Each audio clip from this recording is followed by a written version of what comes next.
19 सितंबर 2025 का दिन संगीत प्रेमियों के लिए एक गहरा आघात लेकर आया। असम के स्वर सम्राट, गायक, संगीतकार और अभिनेता जुबिन गर्ग का 52 वर्ष की आयु में सिंगापुर में निधन हो गया। जुबिन गर्ग, जिन्हें प्यार से गोल्डी, लुइत काठो, जुबिंदा, किंग ऑफ हमिंग और हार्ट थ्रॉब ऑफ असम कहा जाता था, केवल एक नाम नहीं बल्कि एक भावना थे।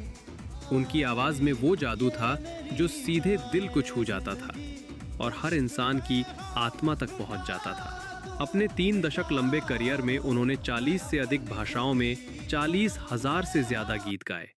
ये संख्या केवल आंकड़ा नहीं बल्कि उनकी अथक मेहनत, जुनून और संगीत के प्रति समर्पण की जीवंत मिसाल है। वे केवल गायक नहीं थे बल्कि एक संपूर्ण कलाकार, गीतकार, संगीतकार, वादक, अभिनेता और समाजसेवी। उन्हें सही मायनों में फियरलेस रेबल आर्टिस्ट कहा जा सकता है। वे हमेशा अन्याय और पाखंड के खिलाफ खड़े रहे, समाज के हाशिए पर खड़े लोगों की आवाज बने और असमिया संस्कृति व पहचान को विश्व पटल पर स्थापित किया। जुबिन गर्ग ने अपने जीवन में कम से कम 25 राष्ट्रीय और अंतर्राष्ट्रीय सम्मान प्राप्त किए। इनमें राष्ट्रीय फिल्म पुरस्कार, ग्लोबल इंडियन फिल्म अवार्ड, प्राग सिने अवार्ड्स और असम सरकार का सर्वोच्च नागरिक सम्मान असम रत्न शामिल है। उनका गीत या अली आज भी लाखों लोगों की जुबान पर है और उन्हें बॉलीवुड से लेकर अंतर्राष्ट्रीय मंचों तक पहचान दिलाता है। दुनिया उन्हें humming king of the world कहती थी।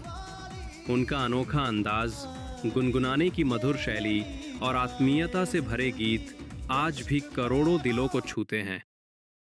जुबिन गर्ग का जीवन जितना प्रेरणादायक था, उतनी ही भावुक थी उनकी विदाई। उनके अंतिम संस्कार में उमड़ी भीड़ इतनी विशाल थी कि ये दुनिया का चौथा सबसे बड़ा अंतिम संस्कार समारोह बन गया और लिम्का बुक ऑफ रिकॉर्ड्स में दर्ज हुआ। जुबिंदा सिर्फ एक गायक नहीं बल्कि असम की आत्मा, भारत का गर्व और विश्व संगीत के अमर सितारे थे।